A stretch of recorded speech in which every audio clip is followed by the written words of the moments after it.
স্বাগতম সবাইকে মাইক্রোসফট এক্সেলের আজকের ভিডিও টিউটোরিয়ালে। আজকের ভিডিও টপিক জমির হিসাব। মাইক্রোসফট এক্সেল দিয়ে আমরা অনেক ধরনের হিসাব করতে পারি। আজকের যে ভিডিও টপিকটি আমরা নির্ধারণ করেছি সেটি হচ্ছে জমির হিসাব। জমির বা জায়গা জমির যে কোনো ধরনের হিসাব আমরা করতে পারি মাইক্রোসফট এক্সেল দিয়ে। ক্যালকুলেশনগত যে হিসাব হয়ে থাকে সেগুলো আমরা খুব সহজেই পরিমাপ করতে পারি আমরা মাইক্রোসফট এক্সেলের শীটের মাধ্যমে।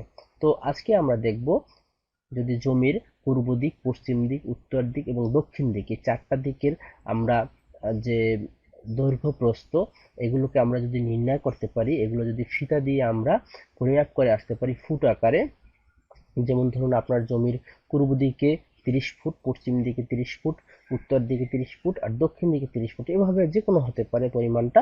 সেই ফুটের হিসাবটা আমরা ফিতা দিয়ে মেপে যদি তৈরি করতে পারি, বের করে নিয়ে আসতে পারি, সেটা নোট করে নিয়ে আসতে পারি, তারপর আমরা এই তথ্যগুলোকে আমাদের মাইক্রোসফট এক্সেল ওপেন করে শিটে আমরা যেভাবে আমরা আপনারা দেখতে পাচ্ছেন স্ক্রিনে, এভাবে আমরা যদি দিতে পারি তাহলে আমরা খুব সহজে জমির যে ক্ষেত্রফলটা কত বর্গ ফুট এবং কত শতাংশ সেই জমির পরিমাণটা আমরা খুব সহজেই নির্ণয় করতে পারি।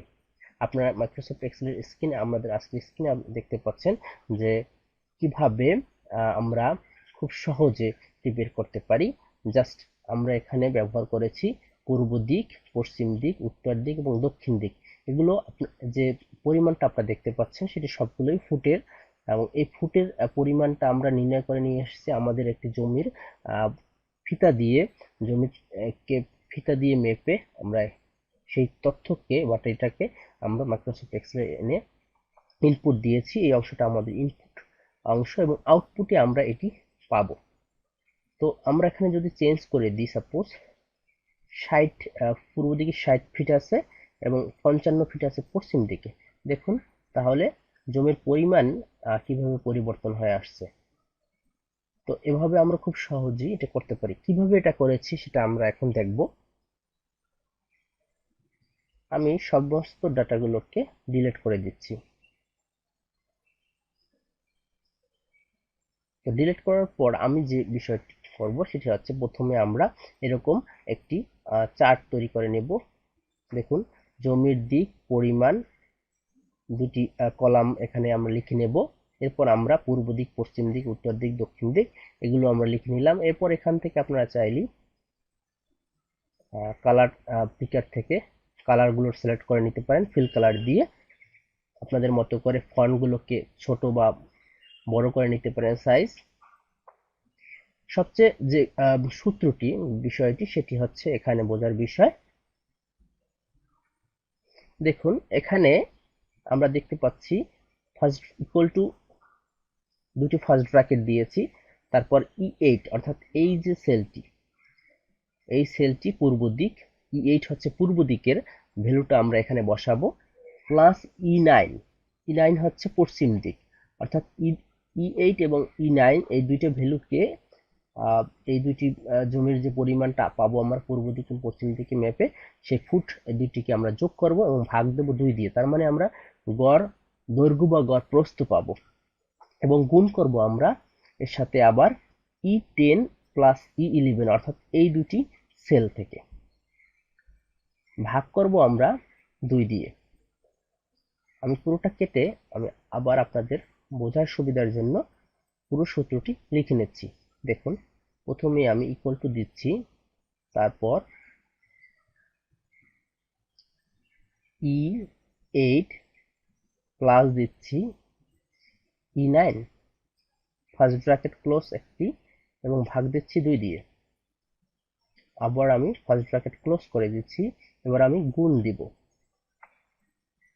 এবং আবার দুটি first bracket opening bracket, E10 যোগ হবে E11, এই দুটি ভ্যালু যোগ করবে আর ভাগ করবে 2 দিয়ে, এরপর ক্লোজিং ব্র্যাকেট। তাহলে আমরা এখান থেকে পাচ্ছি পূর্ব দিক, পশ্চিম দিক গুণ করবে উত্তর দিক এবং দক্ষিণ দিকের যে পরিমাণ জমির, সেই দুইটিকে যোগ করে 2 দিয়ে ভাগ করবে। এই দুটি পরিমাণ আমাদের আসবে গড় দৈর্ঘ্য এবং গড় প্রস্থ। দুটিকে যদি আমরা গুণ করি তাহলে আমরা গড় ক্ষেত্রফল পাবো।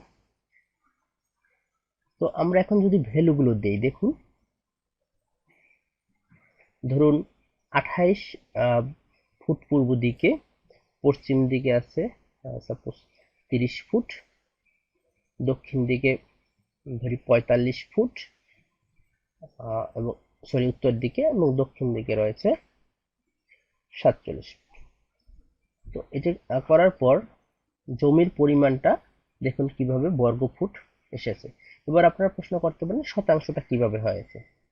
শতাংশ হিসাবটা হয়েছে যে আমরা বর্গফুটটা অর্থাৎ জি10, যে এই সেলটার সাথে আমরা 435.6 দিয়ে ভাগ দিয়েছি। অর্থাৎ বর্গফুটটাকে আমরা যদি শতাংশ নিতে চাই তাহলে আমাদেরকে 435.6 দিয়ে ভাগ দিলে ওই বর্গফুটের সাথে, তাহলে আমরা শতাংশের হিসাবটা পাবো। আশা করি আজকের এই যে টিউটোরিয়ালের বিষয়বস্তু আপনারা বুঝতে পেরেছেন, কিভাবে আমরা জমির হিসাবে পূর্ব দিক, পশ্চিম, উত্তর, দক্ষিণ একটা জমিতে যে 4টা দিক রয়েছে সেই দিকগুলোকে ফিতা দিয়ে মেপে আমরা ফুট আকারে মেপে নিয়ে আসবো। এরপর আমরা এক্সেল শিটে এভাবে তৈরি করে তারপর আমরা খুব সহজেই সূত্র ইউজ করে, যেটা আমি অলরেডি দেখিয়েছি, এভাবে আমরা করতে পারি জমির হিসাব, বর্গফুট এবং শতাংশ বের করতে পারি। আশা করি আপনারা বুঝতে পেরেছেন। ধন্যবাদ সবাইকে আমাদের সাথে থাকার জন্য।